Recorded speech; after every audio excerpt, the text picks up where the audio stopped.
Deep in America's heartland, where golden wheat fields stretch endlessly toward the horizon, James Miller's small farm was barely keeping afloat. Like many local farmers, he faced mounting debts and uncertain harvests. But fate had other plans. One stormy evening, a mysterious dog appeared at his doorstep, refusing to leave until James followed it to an overgrown corner of his property. There, beneath decades of wild growth, lay an ancient door that would change everything. What James discovered beneath his farm that day would not only solve his financial troubles, but uncover a secret that powerful people had worked for generations to keep buried. As a billionaire's helicopter landed on his humble farm weeks later, James realized his life would never be the same. What did this simple farmer uncover that made him the target of both the world's wealthiest and most dangerous people? Before we jump back in, tell us where you're tuning in from, and if this story touches you, make sure you're subscribed, because tomorrow I've saved something extra special for you. The foreclosure notice trembled in James Miller's weathered hands as he sat at his kitchen table. Outside, the same golden wheat fields that had sustained 3 generations of his family rippled in the autumn breeze. But their beauty offered little comfort today. The paper's crisp folds and stern legal language spelled out what he'd been dreading. He had 30 days to make good on his payments or lose everything. "Just need time to get the harvest in," he muttered, though he knew even a perfect yield wouldn't be enough. The bank had been clear about that during yesterday's meeting.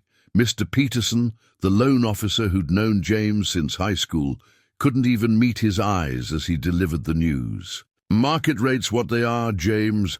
Operating costs can't justify further extensions." The fragments of conversation echoed in his mind as he poured his 3rd cup of coffee, black and bitter like his thoughts. James stood and walked to the window. The Miller family farm sign, weather-beaten and tilting slightly, caught the morning light. His grandfather had hand-carved that sign 70 years ago, back when the farm supplied half the county's wheat. Now it was just another failing operation. In a sea of corporate acquisitions, he grabbed his worn jacket and stepped onto the porch.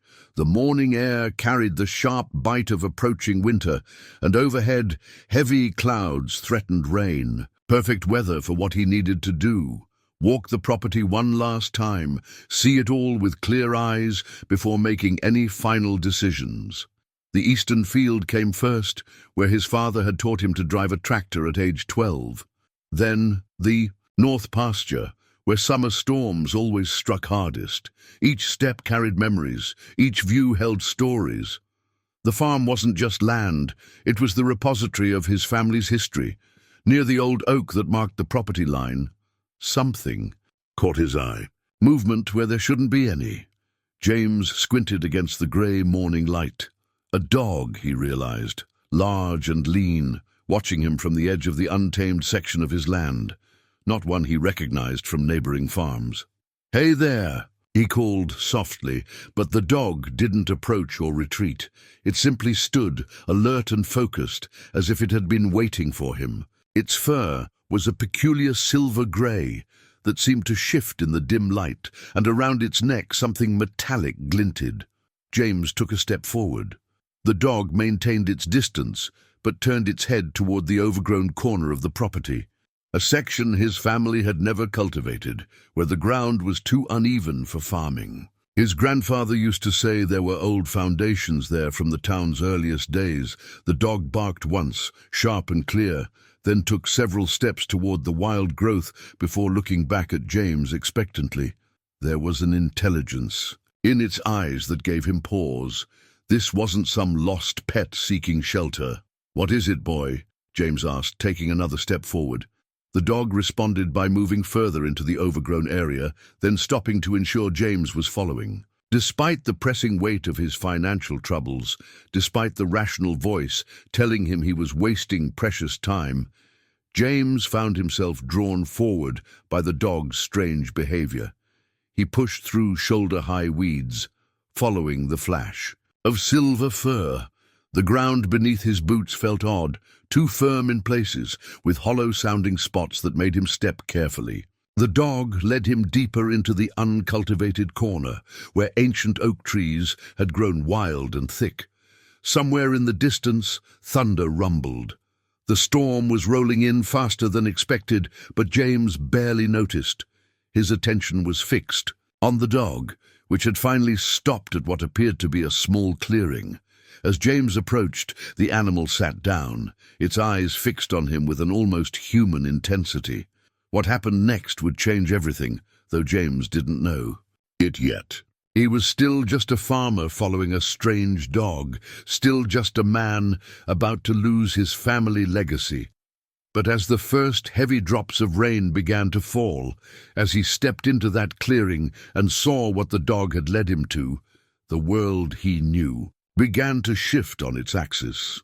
Morning would fade to afternoon before he returned to his house, and by then nothing would ever be the same. The rain fell steadily now, soaking through James's jacket as he crouched in the clearing. The dog sat perfectly still, its attention fixed on a spot between two ancient oaks. As James moved closer, he noticed something metallic hanging from the dog's collar, not a typical identification tag, but something that looked far older. The surface was covered in strange symbols he'd never seen before. "Let me see that, boy," he murmured, reaching slowly toward the dog. To his surprise, the animal didn't shy away, but stepped forward, allowing him to examine the tag. The metal was warm to the touch despite the cold rain, and the symbols seemed to shift under his fingers. When he tried to turn it over, the dog pulled back gently and returned its attention to the ground between the trees. James followed the dog's gaze. At first, he saw nothing but wet earth and tangled roots.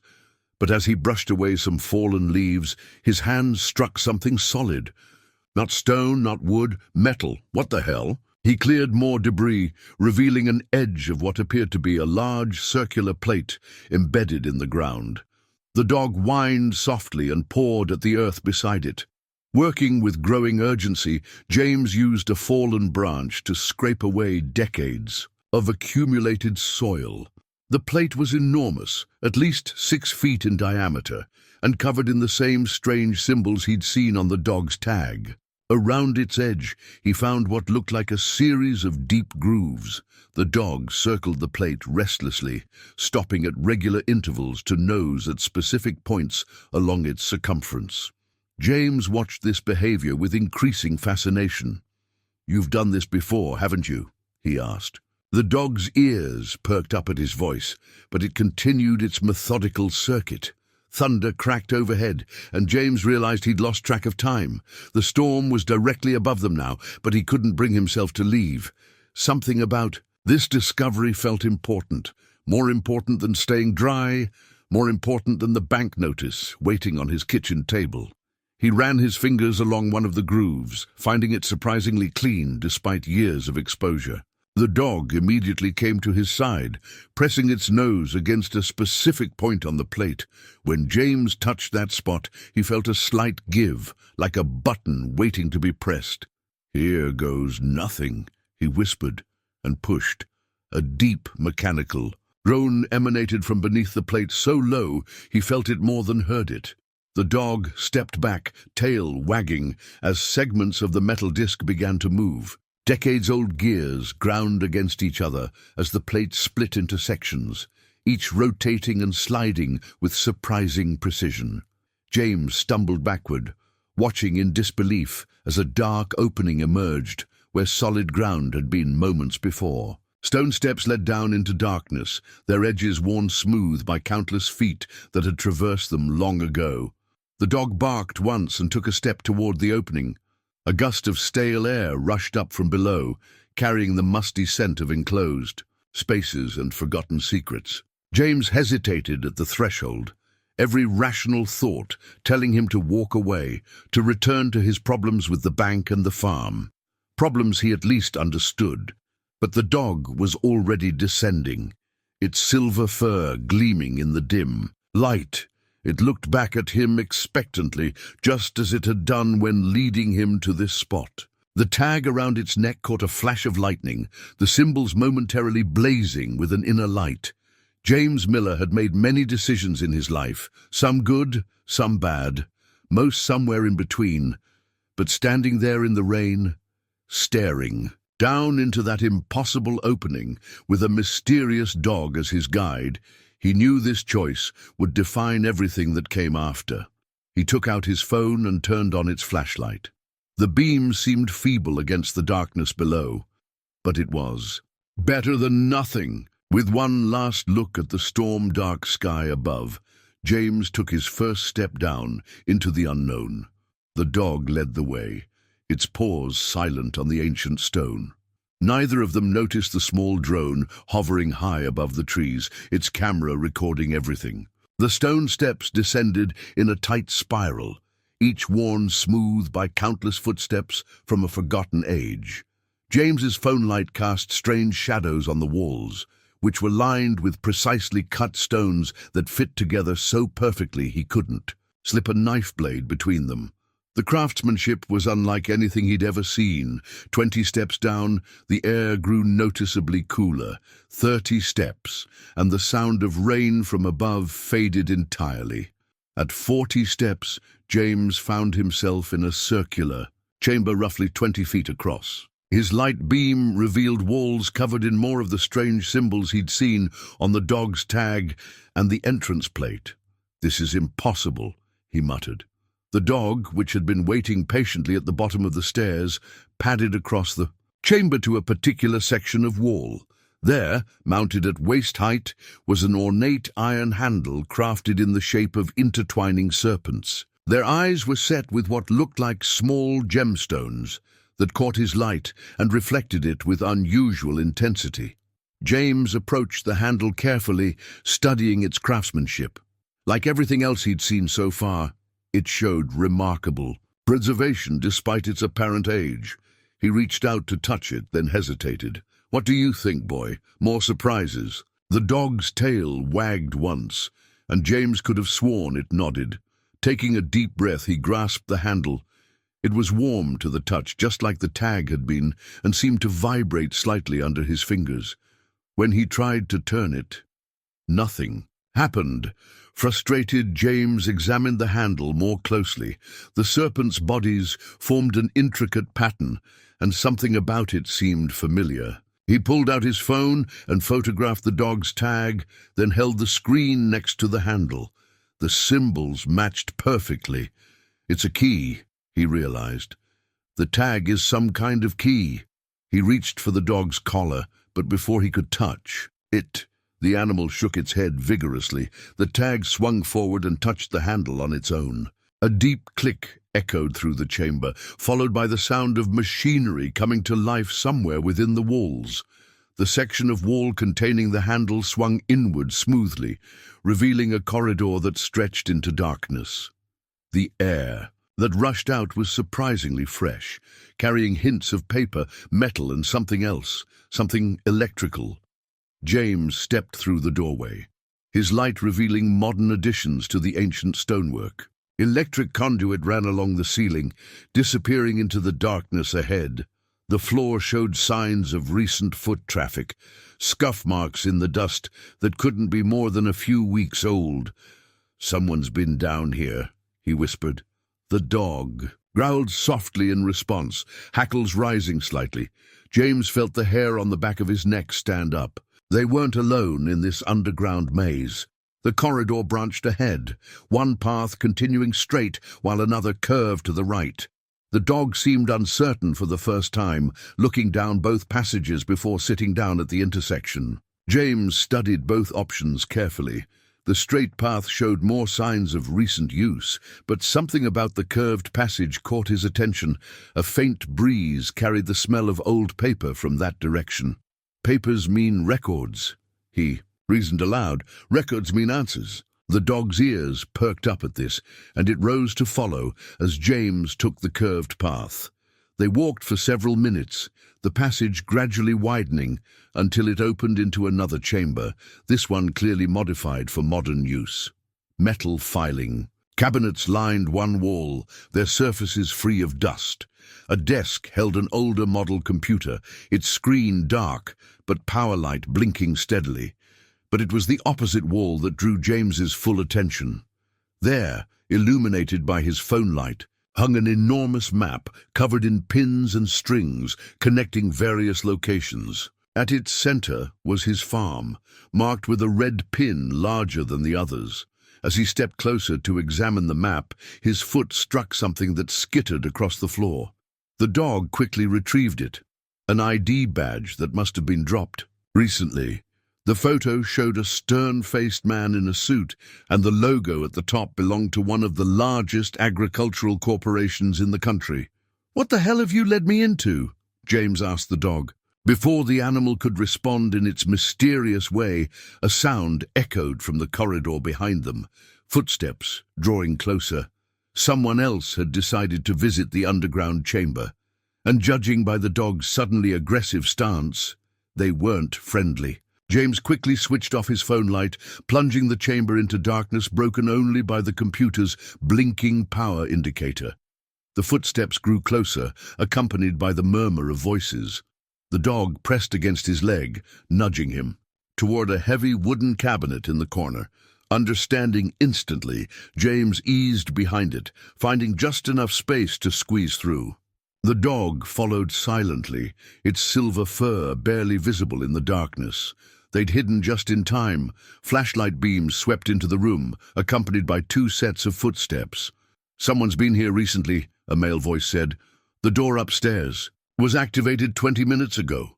"Probably Miller," a woman replied. "Traffic cam caught him walking this direction with the guide."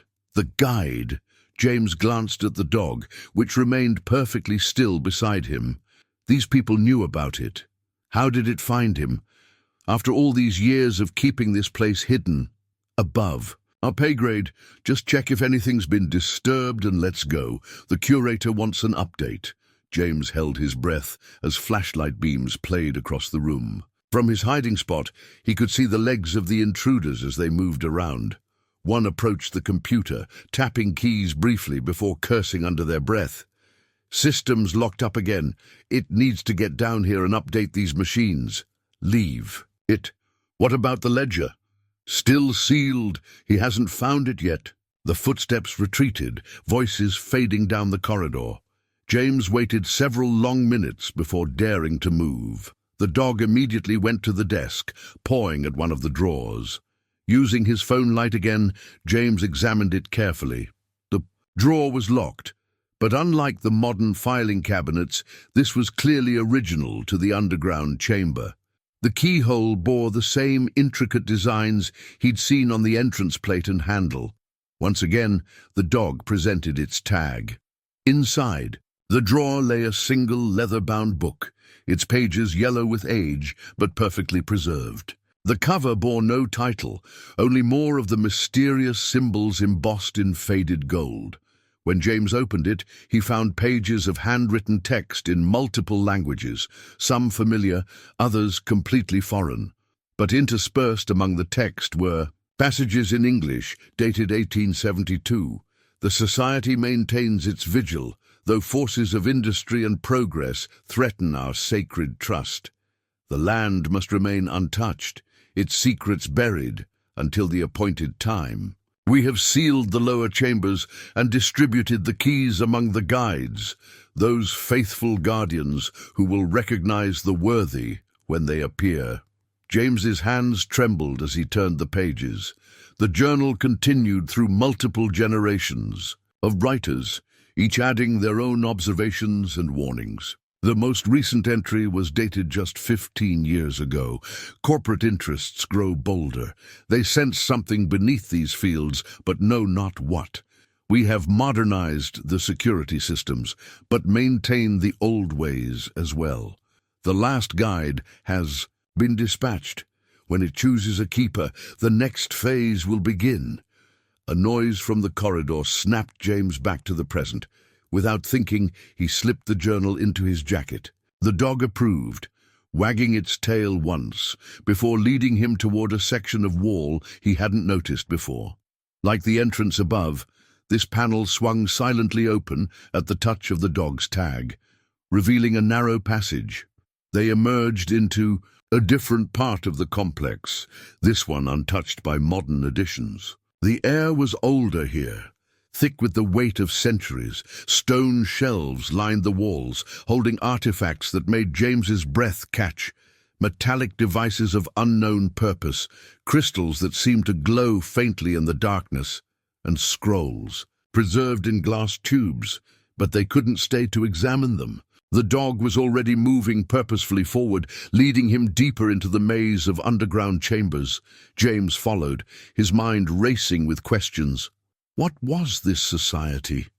Why had they built this elaborate complex under his farm? And most importantly, what were they protecting? The answers, he suspected, would either save his farm or put him in far greater danger than mere bankruptcy. As if reading his thoughts, the dog looked back at him with those intelligent eyes. There was no turning back now. He'd been chosen as the new keeper, though he didn't yet understand what that truly meant. James grabbed the medallion from the sinking table and ducked into the new passage, the dog close at his heels. Behind them, voices and flashlight beams filled the study. The passage sealed itself with a soft click, leaving them in complete darkness, except for his phone light. "Miller!" Peterson's voice was muffled but clear through the wall.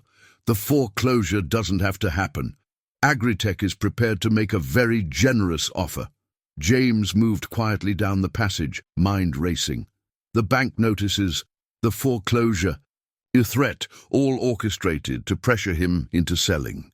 He pulled out his phone and opened his photos, looking at images he'd taken yesterday of the supposedly official documents.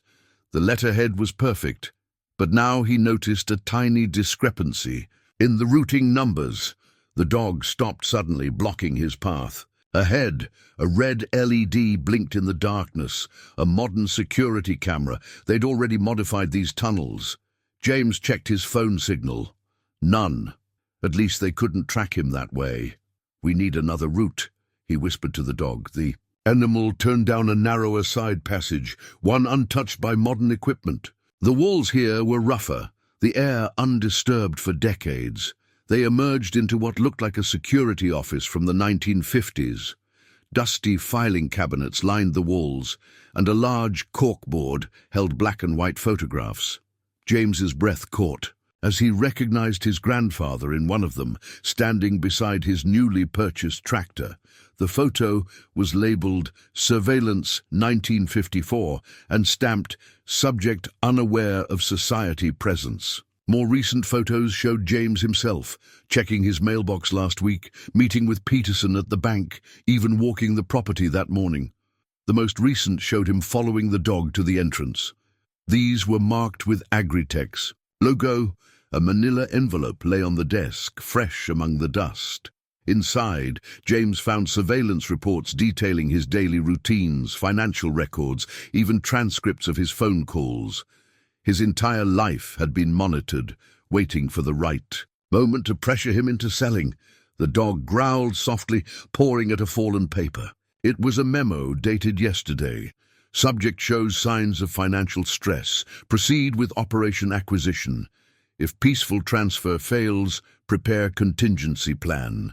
The entrance must be secured before the equinox. E.W. Edward Whitmore himself was involved.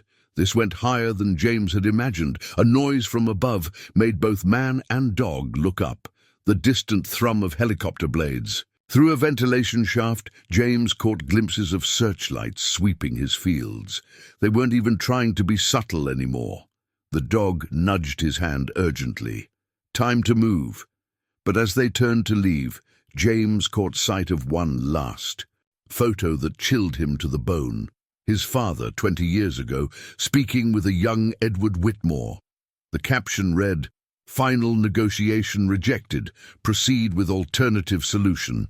2 weeks later, his father had died in what everyone called a farming accident. It wasn't an accident, James whispered, rage and grief mixing in his chest. The dog pressed against his leg, offering silent support and urging him forward. They couldn't change the past, but they could still protect the future. As if agreeing, the dog led him to a heavy metal cabinet that concealed another hidden door. The passage beyond would take them deeper into the complex, away from the searchers above. But James knew now that he wasn't just fighting for his farm anymore. He was fighting for justice, for truth, and for whatever secret was worth killing to protect. The helicopter sounds grew louder, accompanied by radio chatter and the thud of boots on the ground above. They were running out of time.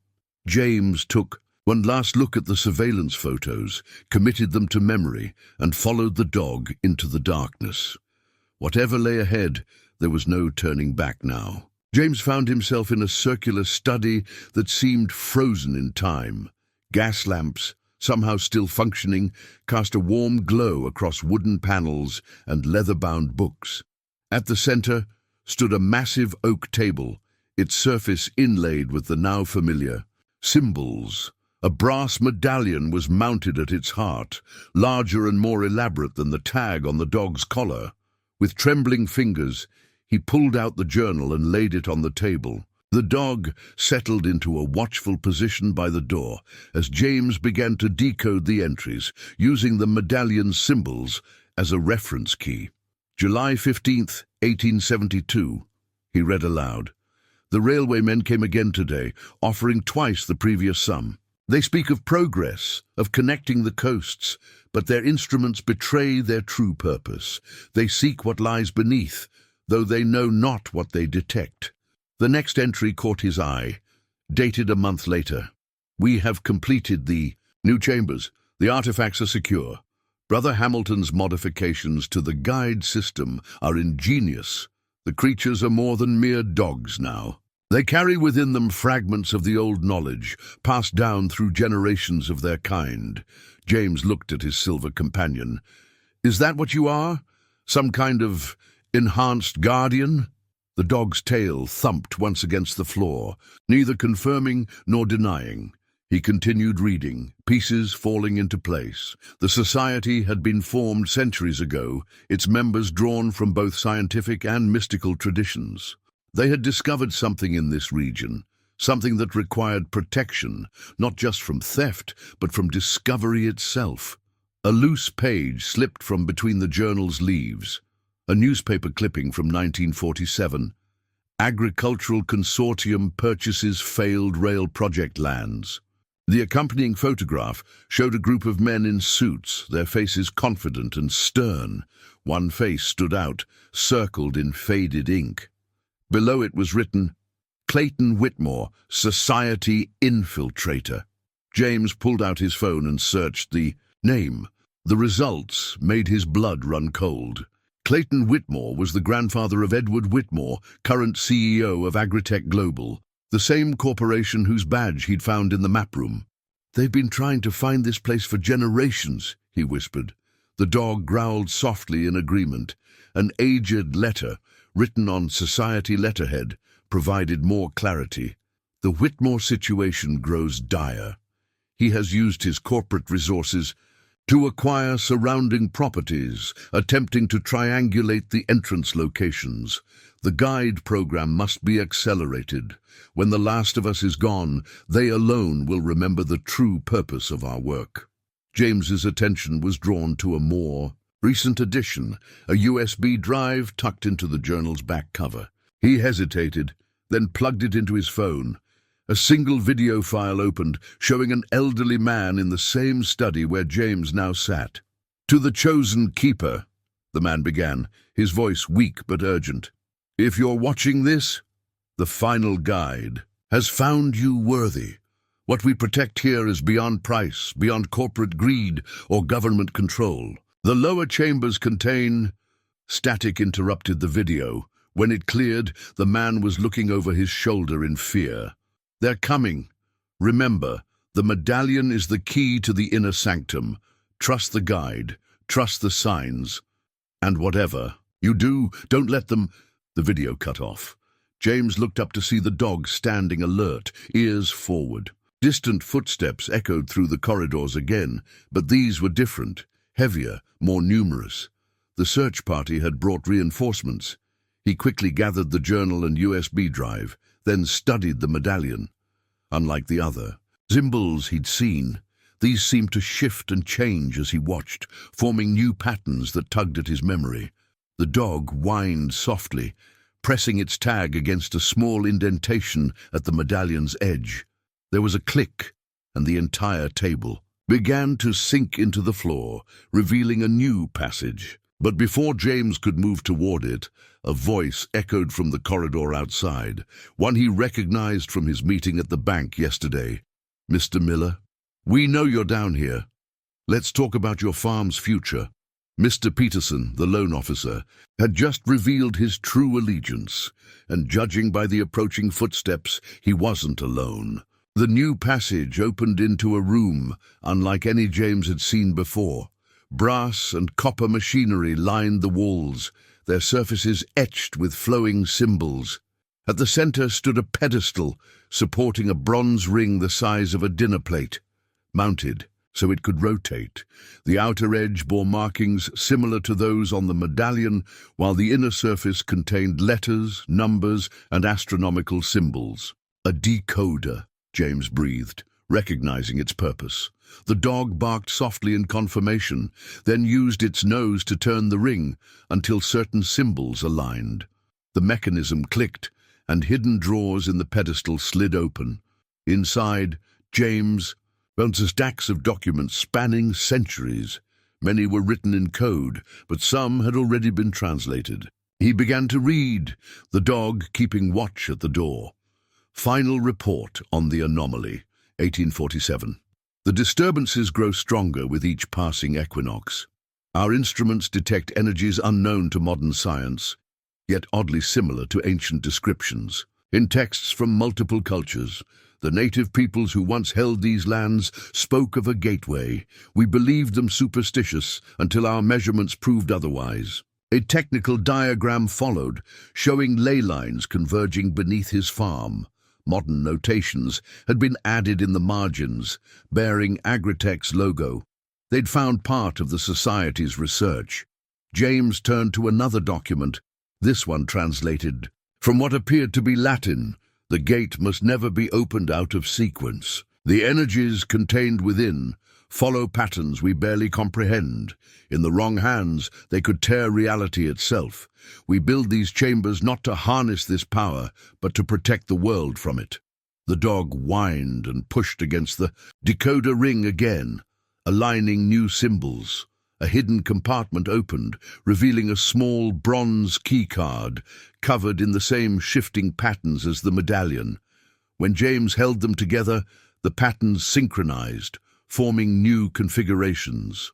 "Brother." Hamilton's final notes, 1899. "The guide program exceeds all expectations. We have successfully encoded the knowledge into their very beings. Each generation will carry the keys, knowing instinctively who can be trusted. But our enemies grow craftier. The Whitmore family's obsession with the gate threatens everything. They speak of progress, of new energy sources, but their true goal is control." The sound of boots on stone echoed from a distant corridor. They were being methodical in their search, checking every room. The dog's ears perked up at a new sound, electronic beeping. They were using some kind of detection equipment. James quickly photographed as many documents as he could with his phone. The dog waited patiently until he reached for one particular folder, then growled in warning. The label read, "Activation Protocols, Danger." Some knowledge, it seemed, wasn't meant to be discovered yet. Instead, he grabbed a blueprint that caught his eye. It showed the complete tunnel system, far larger than he'd imagined. Red marks indicated energy concentrations growing stronger as they approached the equinox. No wonder Agritech was pushing so hard now. A final document made him pause. A letter, dated just last month, written in modern English but using the society's code. Thanks to the decoder ring, he could read it. To the coming keeper, "If you're reading this, time grows short. The gate's energy signature becomes detectable by modern instruments near the equinox. Whitmore's people have developed technology to locate it, but they don't understand the consequences of forcing an activation. The guide will show you the true path, but trust must be earned. Not all secrets can be revealed at once. Watch for the signs. Trust the sequence. The gate must remain sealed until the appointed time. P.S. If Charlotte has chosen well, you already suspect what your farm truly guards. The society has protected this land through your family for generations, though you never knew. It's time to learn why. Charlotte. James looked at the silver dog, who met his gaze steadily. A century and a half of knowledge and purpose shone in those eyes. But before he could process this revelation, the detection equipment's beeping grew louder. The searchers were closing in. The dog nudged the blueprint, then headed toward a section of wall marked with a faint symbol. Time to move deeper into the complex. The answers and the gate lay ahead. James and Charlotte slipped through the hidden passage just as flashlight beams swept the decoder room. They emerged into a modern command center that stopped them both in their tracks. Banks of computers lined the walls, their screens displaying real-time data from sensors throughout the complex. A large digital countdown dominated one wall, 72:14:33, and decreasing, the time until the equinox. On a sleek conference table lay a single business card.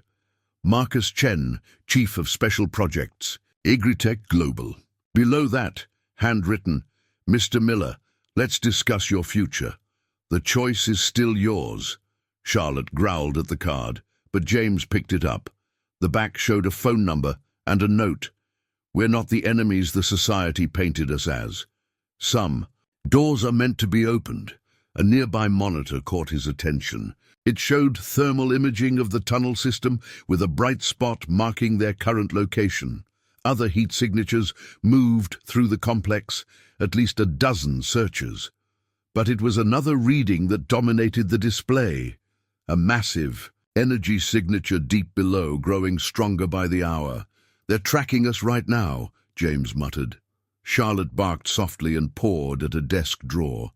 Inside, he found a tablet still logged into Agritech's secure system. His hands trembled as he read, Project Gateway Status Report, Phase 1, Property Acquisition, 98% complete legal pressure applied to remaining holdout, Miller Property. Contingency plans in place if negotiation fails. All other key sites secured. Phase 2, Energy Containment, in progress. Quantum sensors deployed around perimeter containment chamber construction ahead of schedule. Initial power readings exceed projections by 300%. Phase 3, Gate Activation. Pending timeline accelerated due to unprecedented energy surge. Dr. Whitmore, confident about controlling the reaction board, expresses concerns about rushed timeline reminder. Full containment essential before first test warning. Energy signature growing exponentially. Activation may occur naturally if not controlled. Proceed with urgency. A video file caught his eye. Security footage from yesterday. He played it, watching Edward Whitmore himself stride through these same rooms, flanked by scientists and security. Personnel. The society were cowards. Whitmore's voice crackled through the speakers. They found the greatest power source in human history and chose to hide it. We'll do what they never dared. Harness it, control it, use it to revolutionize. Everything from energy production to quantum computing. Sir, a scientist interrupted, the readings suggest the gate structure is far more complex than... I'm not interested in theoretical concerns, Whitmore snapped. The energy signature peaks at the equinox. We'll never have a better chance. To force activation, if Miller won't sell, we'll take the property through eminent domain. I've already spoken to my contacts in the state government. The video continued, but Charlotte suddenly stiffened, her attention fixed on the corridor ahead. Voices approached. These different from the searchers, more authoritative. The thermal imaging shows they're in this section, a crisp voice announced. Chen, take your team around through the lower access. We'll drive them toward the containment chamber. James quickly forwarded through the security footage, stopping at a frame that showed the tunnel layout.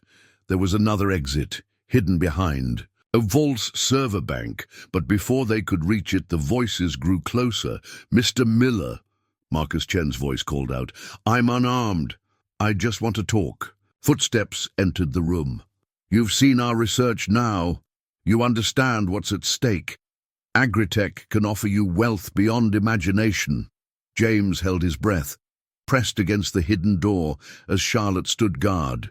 "Your family protected. That gate for generations, without knowing why," Chen continued. "Don't you want to understand it? To be part of something revolutionary? The society kept humanity in the Dark Ages.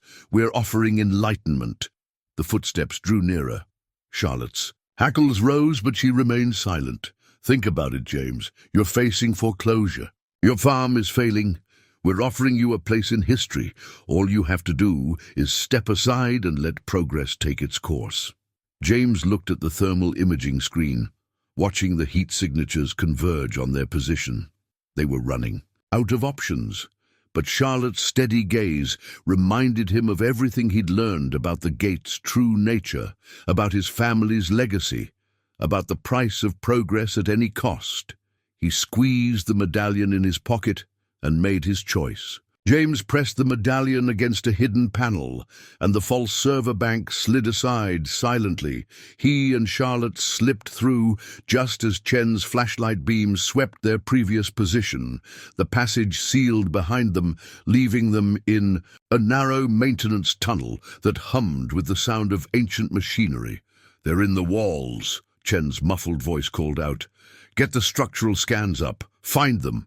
But this passage didn't appear on any modern blueprints. Charlotte led confidently through the darkness, past brass pipes and copper conduits that pulsed with strange energy.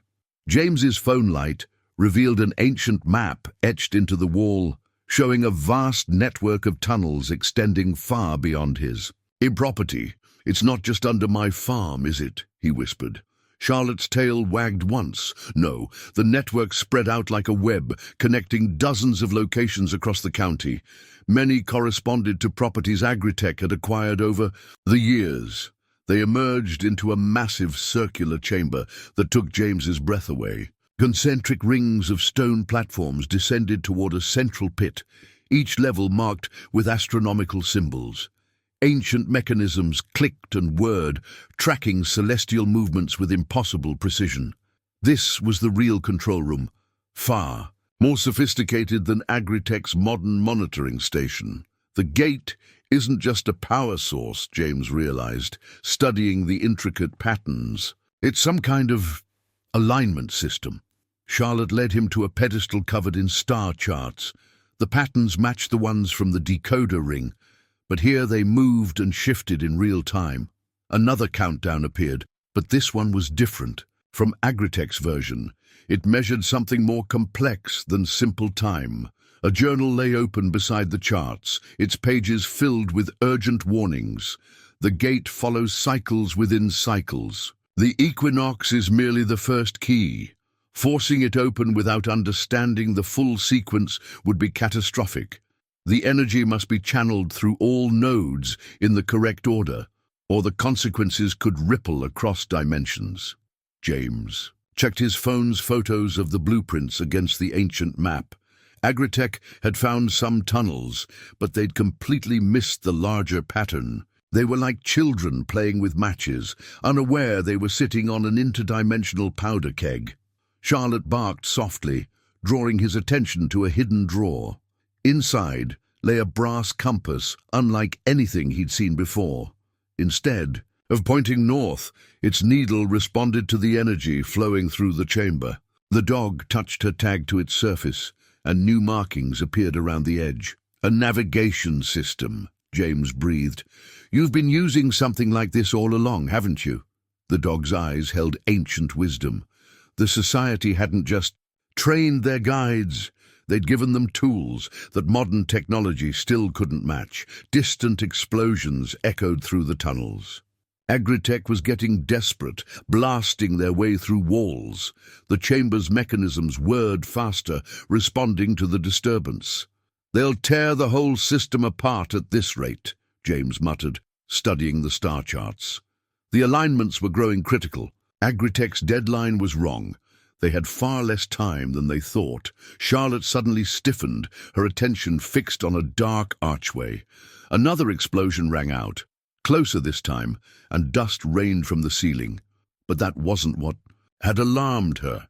Something was moving in the shadows, something that hadn't been there before. The gate's energy was starting to leak through.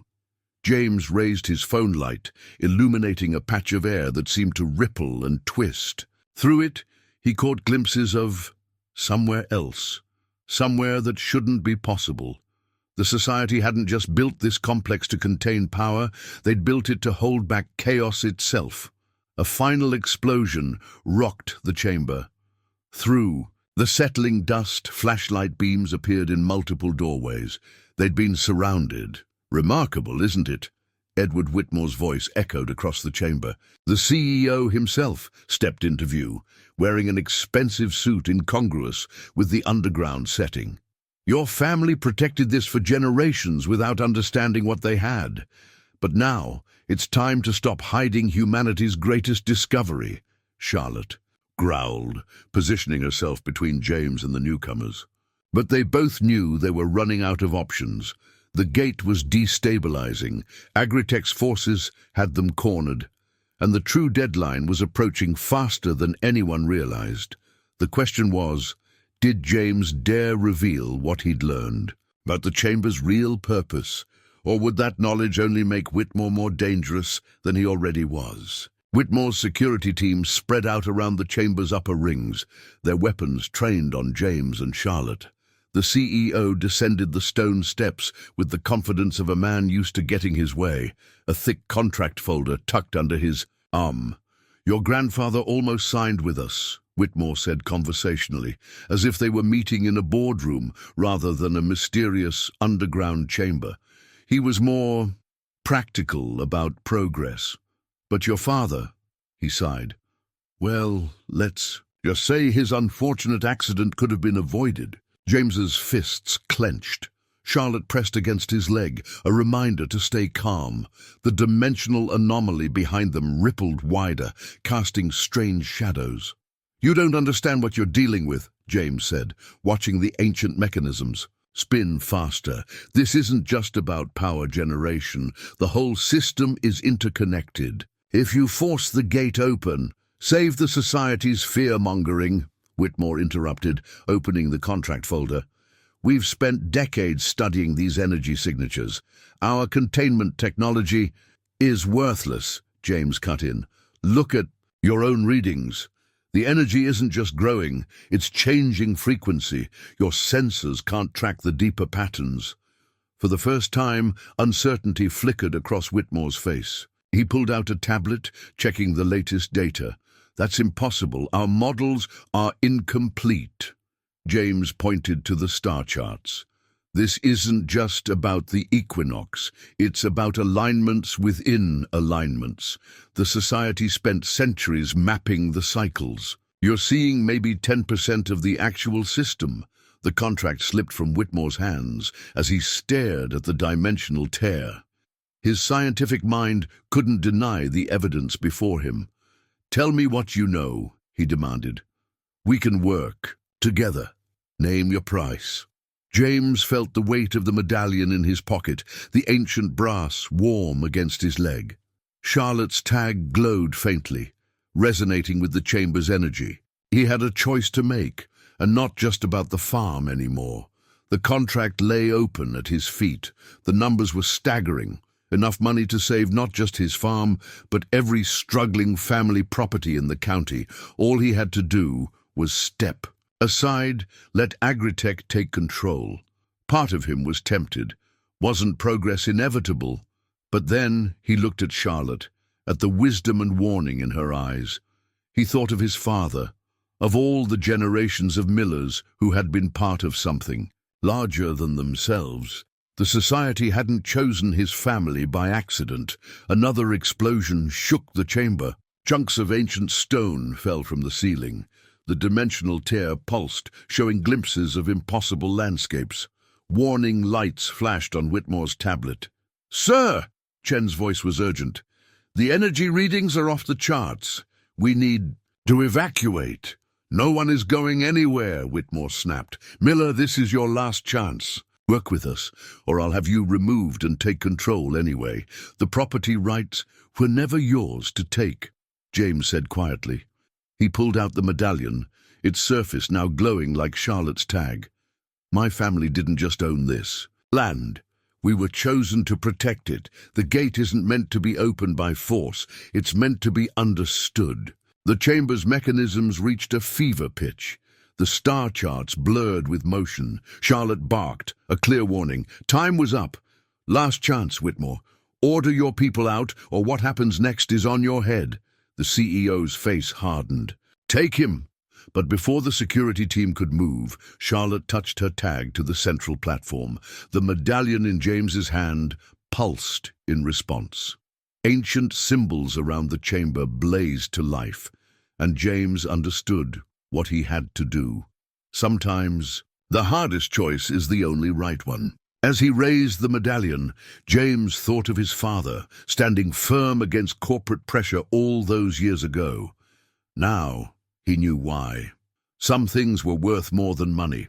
Some legacies had to be protected, no matter the cost.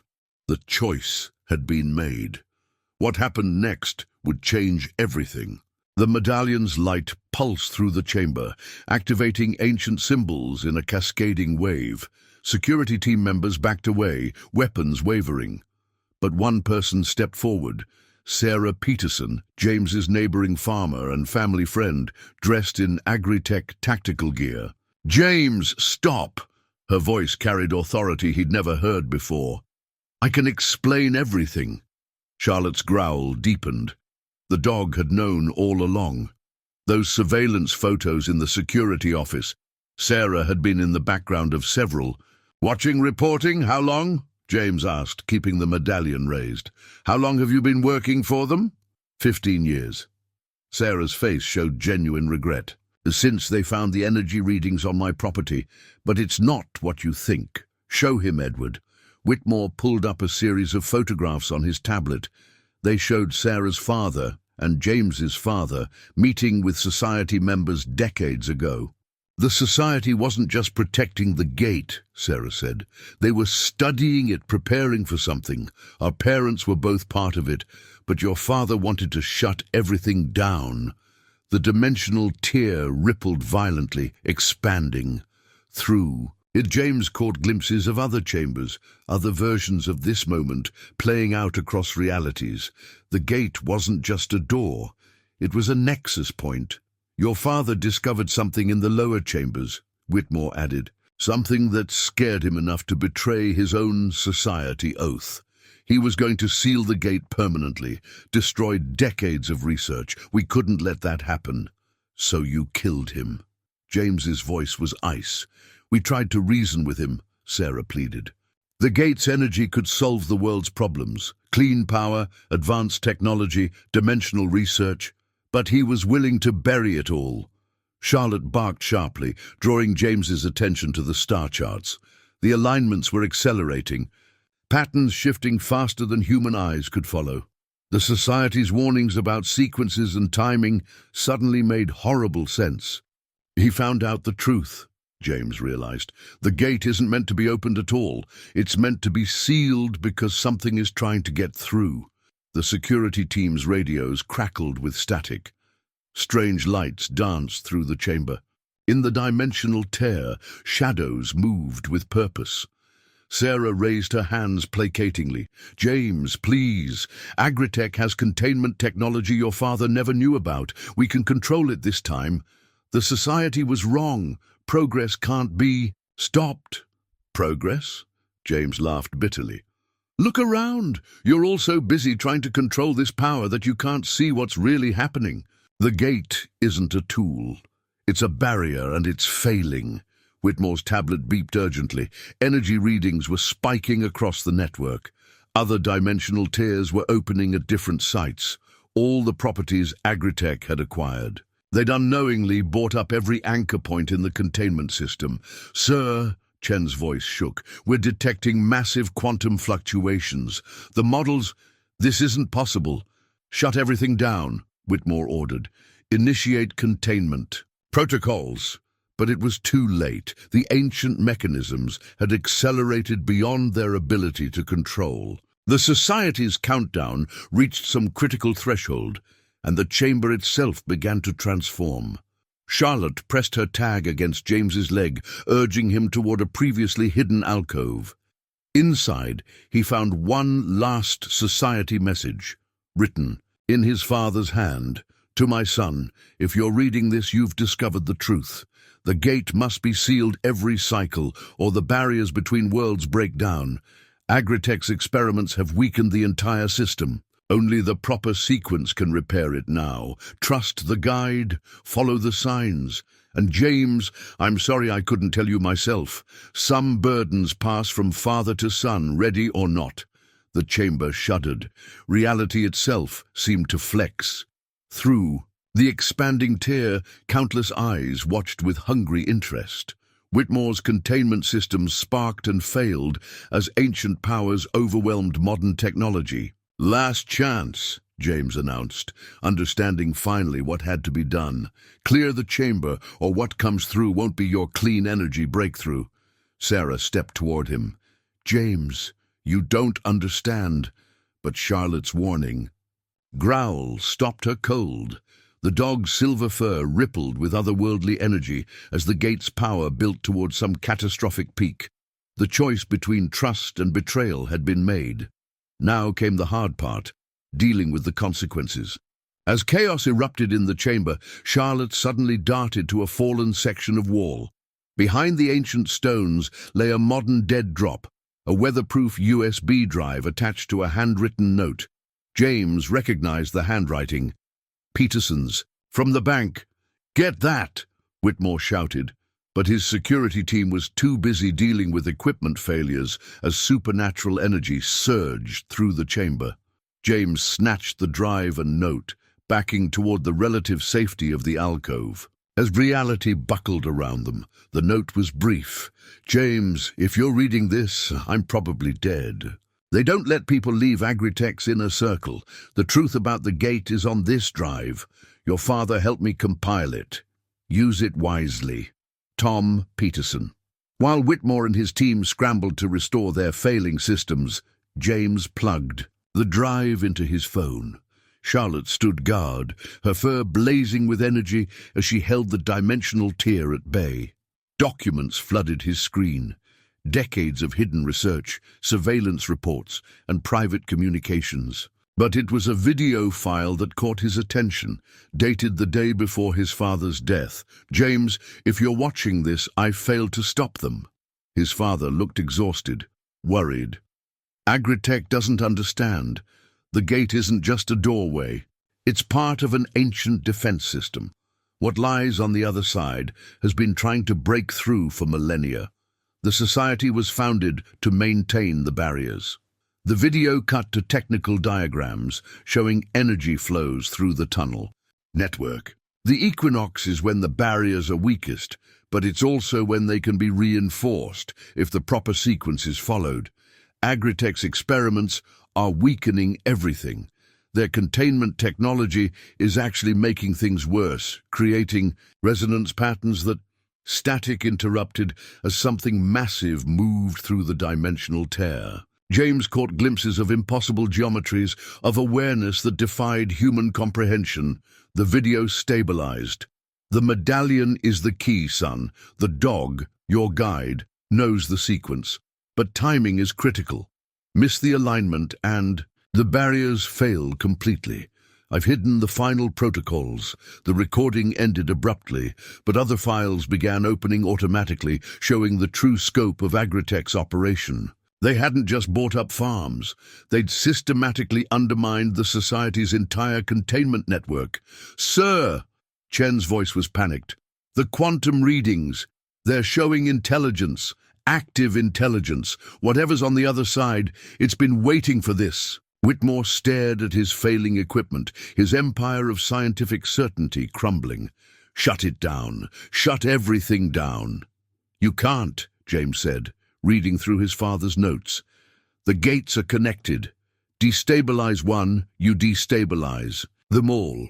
Your experiments created a cascade effect. The only way now is forward, through the proper sequence. The chamber's ancient mechanisms reached a fevered pitch. Charlotte barked urgently. They were almost out of time. Through the expanding tear, multiple realities began to blur together. James saw versions of himself making this same choice. Across dimensions, each guided by their own Charlotte. Sarah stepped forward again. "James, please, whatever you're planning was decided long ago."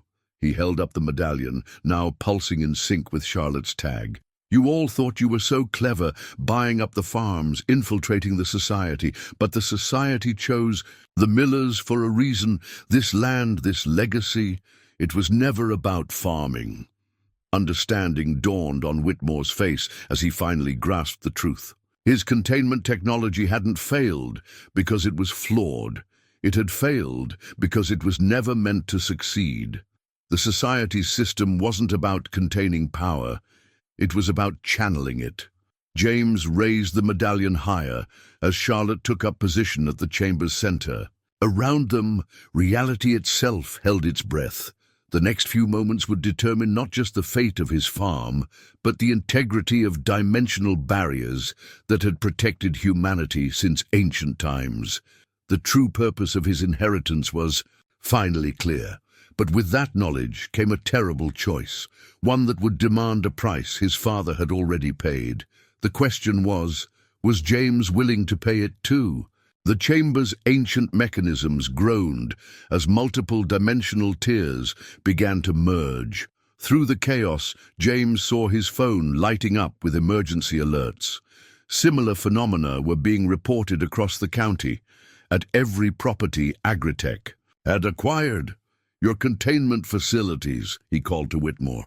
"How many are active right now?" The CEO checked his tablet, face ashen. 17 sites. All showing critical readings. Shut them down, not the monitoring, the containment fields. They're making it worse. "That's insane," Chen protested. "The quantum barriers are the only thing holding—" "Listen to him," Sarah interrupted. Her tactical gear was sparking with strange energy. "Look at the harmonics. Our fields aren't containing anything. They're amplifying the tiers," Charlotte barked sharply, drawing their attention to the star charts. The alignments were shifting into a new configuration. James recognized it from his father's notes. The sequence was beginning. "We need to coordinate with the other sites," he announced. "Your containment fields go down, but your people stay in position. Each location needs to be manned when the time comes." Whitmore laughed bitterly. "Why should we trust you?" "Because in about 20 minutes, those tiers are going to merge completely. What comes through won't care about stock options or quarterly reports. The society spent centuries building a defense network. Either we work together to activate it properly, or everything falls apart." The chamber shuddered. Through the tiers, massive shapes moved with terrible purpose. The air itself seemed to bend around them. Reality straining to contain concepts it was never meant to hold. Whitmore stared at his tablet's readings, then at the supernatural horror approaching from between dimensions. Years of scientific certainty crumbled in the face of ancient truths. He keyed his radio. "All sites, this is Whitmore. Deactivate containment fields but maintain positions. Stand by for new instructions." He looked at James. "What's your plan?" James pulled up his father's diagrams. "The network isn't about keeping things out. It's about channeling energy through specific points in a precise sequence. Each site is a node. Together, they form a pattern that can strengthen the dimensional barriers, but only if activated correctly." He showed them the coalition agreement his father had prepared, a document bringing together society knowledge and modern resources. "We need everyone working in sync. Your technology can monitor the tiers. The society's artifacts can seal them, but the timing has to be perfect." Sarah studied the diagrams. "These energy flows, they're like ley lines, but more complex. The farms were never random, were they? The society chose these locations centuries ago. They built the entire network through shell companies and private trusts," James confirmed. passed the lands down through chosen families, recruited others as needed, everything designed to protect. A massive tremor cut him off. The dimensional tears pulsed, and through them came a sound that hurt the mind, the equivalent of knocking. From the other side of reality, Charlotte's fur blazed with blue fire as she took up position at the chamber's center. The medallion in James's hand grew almost too hot to hold. "Time's up," he announced. "Everyone to your positions. Chen, get on the radio. I need status reports from all sites. Sarah, help me decode these activation sequences. Whitmore." He hesitated, then held out his phone. "Call your board. Tell them to release emergency funds to every family that lost land to Agritech. The network will need repair after this, and will need local cooperation." The CEO nodded grimly. In the face of interdimensional horror, corporate politics seemed suddenly trivial. "Done. But this doesn't end here. After we seal the tiers, after is after," James cut him off. "Right now we've got about 15 minutes to save reality as we know it. The society spent generations preparing for this moment. Agritech spent decades accidentally making it worse. Time to fix both our mistakes." The chamber's mechanisms aligned. With a sound like destiny clicking into place, Charlotte's eyes met James's, ancient wisdom meeting modern necessity. The dog's tag glowed in harmony with the medallion as the final sequence approached. Around the chamber, former enemies took up positions according to patterns laid down centuries ago. The society's prophecy was fulfilling itself. Unity in the face of chaos, alliance born of desperate need. The real question was, would it be enough? The chamber's ancient mechanisms aligned with the precision of atomic clockwork. As James studied the society's original charter, its weathered pages finally revealing their full meaning. The document wasn't just a mission statement, it was a warning from the distant past, written in multiple languages to ensure its message would survive. "The barriers between worlds thin at predictable intervals," he read aloud, Charlotte's tag illuminating the text with otherworldly light. "What lies beyond seeks paths into our reality, not through violence, but through invitation, through human desire for knowledge and power." Whitmore leaned forward, his scientific curiosity overwhelming his fear. "What does that mean?" "It means we're not containing an invasion." James turned the page, revealing complex diagrams that perfectly matched the chamber's architecture. "We're preventing a seduction. These beings, they offer knowledge, technology, power, but their very existence warps our reality. The more we try to understand them, the more our universe tries to become like theirs."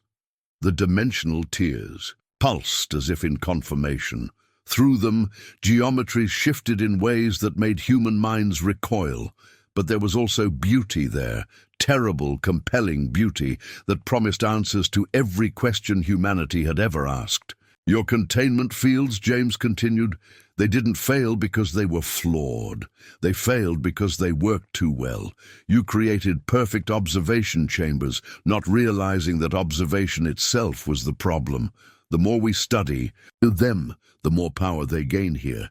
Sarah's eyes widened as she checked readings from the other sites. "The energy spikes, they're not random, they're responses.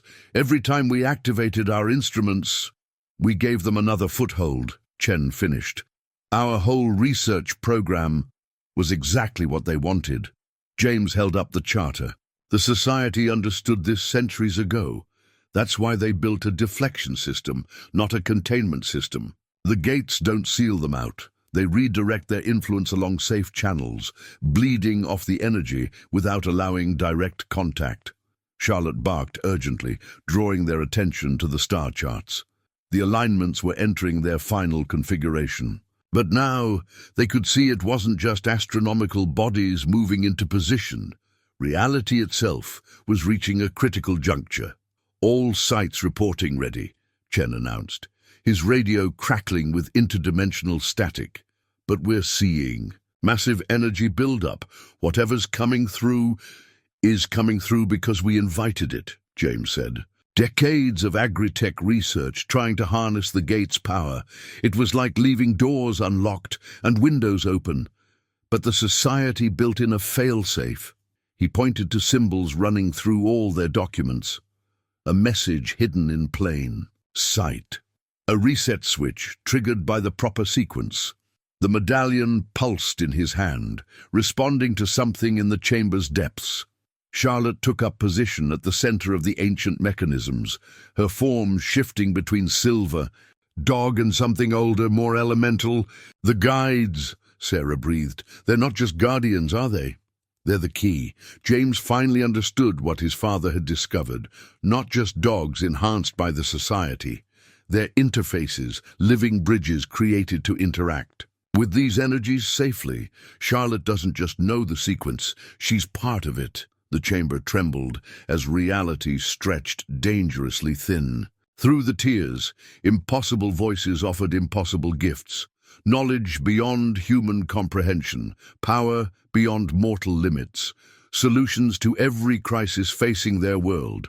All they had to do was listen. Your father heard them, didn't he? Whitmore asked quietly. That's why he had to be stopped. He was going to expose everything, warn everyone. About the true price, James confirmed. These beings don't want to destroy us. They want to change us, one discovery at a time, until we're something else entirely. The society wasn't fighting a war, they were maintaining quarantine.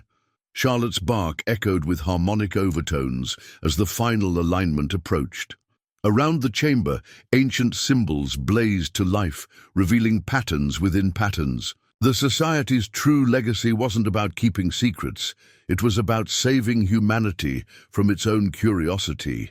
3 minutes to synchronization, Chen reported, all sights standing by. James raised the medallion, its surface reflecting not just light but fragments of other realities. The moment of truth had arrived. Now they had to prove they could do what generations of the society had done before. Choose wisdom over power, restraint over revelation. The fate of 2 worlds hung in the balance, and the clock was ticking. A timer materialized in the air above the chamber's center, its numbers formed from intersecting lines of force. 2 minutes, 47 seconds, until total dimensional convergence. Through the tears, the otherworldly entities pressed closer, their promises growing more specific, more tempting. Think of the applications, they seemed to whisper, their thoughts bypassing ears to manifest directly in the mind. Clean energy, space travel, molecular manipulation, the next stage of human evolution. Block it out, James commanded, seeing glazed looks appearing on the agri-tech team's faces. Their knowledge isn't free. It changes you, makes you more like them. Charlotte's form flickered between canine and cosmic as she maintained position at the chambers. Art. Her tag pulsed in synchronization with nodes across the network, each guide at each site holding the line against total convergence. 112 seconds, Chen called out, fighting to keep his voice steady. Energy readings exceeding measurable scales, other sites reporting similar phenomena. The dimensional tiers were merging now, reality buckling around their edges. Through them, James caught glimpses of other chambers, other teams, other versions of himself facing this same moment. Some were already failing, their worlds being gently, inexorably reshaped by alien geometries. The sequence, he muttered, studying his father's notes while the medallion burned in his hand. It's not just about timing, it's about intent. Sarah grabbed his arm. James, look! She pointed to the star charts where a new pattern was emerging. The alignments, they're not just astronomical, they're behavioral. The gates respond to human choice. Understanding hit him like lightning. That's why the society chose families, passed down the knowledge. The gates don't just need the right timing, they need the right people making the right decisions at the right moment.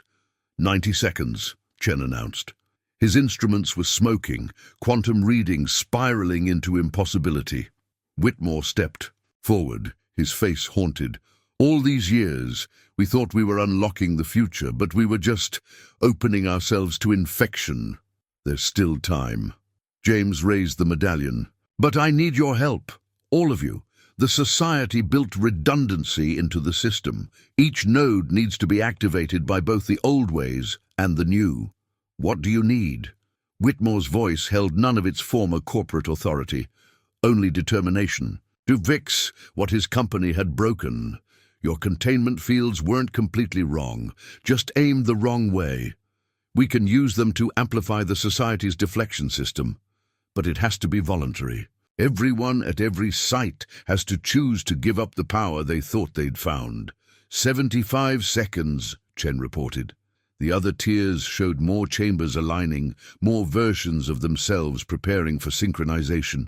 Charlotte barked, the sound rippling through dimensions. At every site, every guide responded, their combined resonance forming a counter-harmony to the otherworldly whispers. Listen to me, James called, linking to all sites. When the convergence peaks, you'll each be offered exactly what you want most. Scientific breakthroughs, technical innovations, personal power, but we have to reject it, all of us. The gates can only reform if we choose to close them. 60 seconds. The chamber's mechanisms spun faster. Reality itself seemed to hold its breath. Containment fields to maximum, Whitmore ordered through the network. But inverted, push everything back toward the tiers. Guides in position, Sarah reported, monitoring the other sites. Ready for synchronization. The otherworldly entities pressed closer, their promises reaching fever pitch. Infinite energy, eternal life, the secrets of creation itself. Each offer, perfectly tailored to its recipient's deepest desires. 45 seconds, Chen called. Dimensional barriers reaching critical failure point. James raised the medallion higher as Charlotte's form became pure energy at the chamber's heart. The ancient mechanisms aligned with their modern counterparts. Society wisdom merging with agri-tech innovation. But would it be enough? Through the tiers, he could see other chambers failing, other teams giving in to temptation, other versions of himself choosing knowledge over wisdom, power over protection. The countdown continued, racing toward a moment that would determine not just their fate, but the fate of reality itself.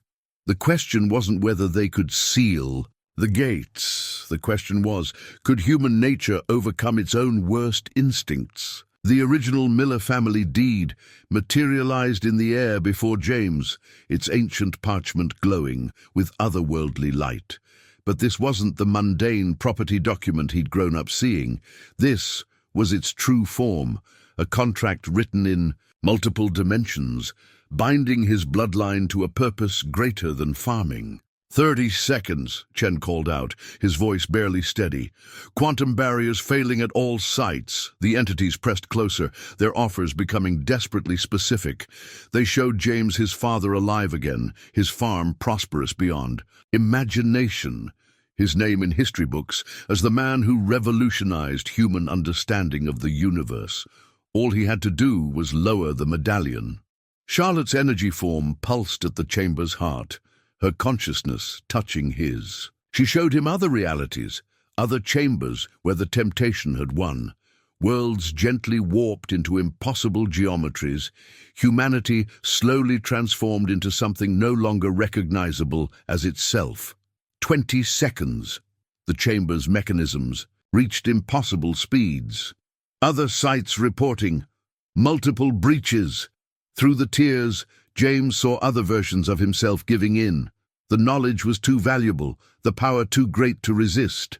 Reality after reality fell to enlightened. Transformation, but not here. Not this time. Remember what we are? James shouted across the network. Remember why the society chose our families. We're not guardians because we're special. We're special because we choose to be guardians. The medallion blazed in his hand. Responding to his conviction, Charlotte's energy merged with the chamber's ancient patterns, forming new configurations of protection. 15 seconds, containment fields at maximum. Sarah's voice cut through the chaos. James, look at the patterns. It's not about sealing them out. It's about choosing what we let in. Understanding struck like lightning. The society hadn't built walls. They'd built filters. The gates weren't meant to block all contact, but to ensure humanity developed. At its own pace, resistant to shortcuts that would warp its growth. 10 seconds, reality cohesion critical. Adjust the fields, James commanded. Don't fight the energy, direct it. The society's patterns aren't just symbols, they're flow. Guides, Whitmore caught on instantly, his scientific mind grasping the principles. Modify containment algorithms, match the society's resonance patterns. Through the dimensional tiers, James saw other chambers following suit. Not all, but enough. A chain reaction of conscious choice rippling through reality. 5 seconds. Charlotte's energy form expanded, merging with the gate's power. The dog wasn't just a guide, she was a living template, showing them how to exist in harmony with larger realities without being consumed by them. 4. The entities made their final push, offering knowledge that could save worlds, cure diseases, end suffering. The temptation was overwhelming, the potential benefits almost justified the risk. 3. But that was their true power. The ability to make transformation seem not just beneficial, but inevitable. Progress at any price. Evolution without. Wisdom. 2. James raised the medallion high, its light joining with Charlotte's energy. The chamber's mechanisms aligned perfectly, modern technology and ancient wisdom working in harmony at last. 1. Choose! James shouted to all sights. Choose humanity! Reality held its breath, then choice rippled outward like a stone in cosmic waters. At each sight, humanity chose its own path. Slower, harder, but genuinely its own. The gates responded, their patterns shifting from containment to filtration. The dimensional tiers didn't seal, they transformed. Raw chaos became structured exchange. Overwhelming knowledge became gradual understanding. The entity's influence didn't vanish, but changed from flood to trickle, from invasion to inspiration. The chamber's mechanism slowed, finding a new rhythm. Through the stabilized tiers, James saw other chambers achieving the same balance. Not all. Some realities were lost to transformation, but enough held firm, choosing wisdom over power. Charlotte's form solidified, the silver dog once again, standing proud at the chamber's heart. But something of her cosmic nature remained visible to those who knew to look. The guides had always been bridges between realities. Now they could finally be recognized as such. Whitmore stared at his readings in wonder. The energy, it's not gone. It's regulated, channeled. We can still study it, still learn, but at a pace that won't destroy us, James finished. That's what the society understood. Evolution has to be earned, not given. Otherwise, it's just replacement. The ancient deed settled into its normal form, but James would never see it the same way again. His family hadn't just protected land, they'd protected humanity's right to choose its own destiny. As the chamber settled into its new configuration, as reports of stabilization came in from other sites, James finally understood his true inheritance. Not power, not knowledge, but the wisdom to know the difference between what could be done and what should be done. The stand had been made, the choice had been sealed, and humanity would face the future on its own terms. 1 month after the convergence, James stood in his wheat field, watching the sunrise paint the sky in familiar golds and pinks. Charlotte sat beside him, her silver fur catching the early light. To most eyes, she looked like an ordinary dog. Again, but James could still see occasional ripples of otherworldly energy in her movements. The farm had transformed, though not in ways visible to passing travelers. The Miller family's new trust document, co-signed by Agritech and the Reformed Society, ensured the land would always serve its true purpose. The underground chambers hummed with the perfect harmony of ancient wisdom and modern science, maintaining the balanced exchange between realities. The latest readings are stable, Sarah said, joining them at the field's edge. After the convergence, she'd been appointed chief liaison between the Society's remaining families and Agritech's research division. The filtration system is working exactly as designed. Controlled inspiration without interference. James nodded, feeling the subtle energy flows through the medallion he now wore openly on a chain. And the other sites? All reporting similar results. Whitmore's team has completely redesigned their approach. No more containment research, they're focusing on understanding the Society's filtration principles. It's slower progress, but it's real progress, James finished. Human progress. The proof was in the changes already spreading through the scientific community. Researchers worldwide were making breakthroughs, but they came through human insight and dedication rather than otherworldly shortcuts. The entities still whispered their offerings through the carefully maintained gates, but their influence was now inspiration rather than transformation. Charlotte barked softly, drawing their attention to movement at the farm's entrance. A convoy of vehicles approached, the first group of new Society initiates, come to learn the ancient wisdom that would guide humanity's controlled growth. "Ready to start teaching?" Sarah asked. James smiled, remembering his father's last message. Some burdens passed from generation to generation, but they didn't have to be carried alone. The new Society would be different from the old, more open, more inclusive, but no less dedicated to its vital purpose. "The hard part will be maintaining the balance," he said, watching the young initiates exit their vehicles. "Knowledge is still power. Power still corrupts. Every generation will have to make the same choice we did. But now they'll make it with understanding," Sarah replied. "No more blind protection, no more secrets kept just for secret's sake." Charlotte led the way as they walked to meet the newcomers. Among them, James saw other guides, dogs of various breeds, but all carrying that same otherworldly awareness in their eyes. The entities hadn't stopped seeking contact, but now that contact was mediated through living bridges who understood both sides. The chamber beneath their feet maintained its steady rhythm, channeling energy in controlled flows.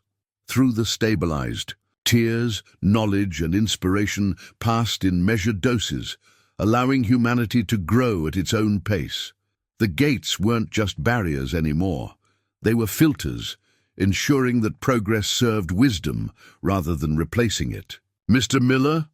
One of the initiates stepped forward, young but with old eyes that had seen through dimensional tears. "We're ready to begin."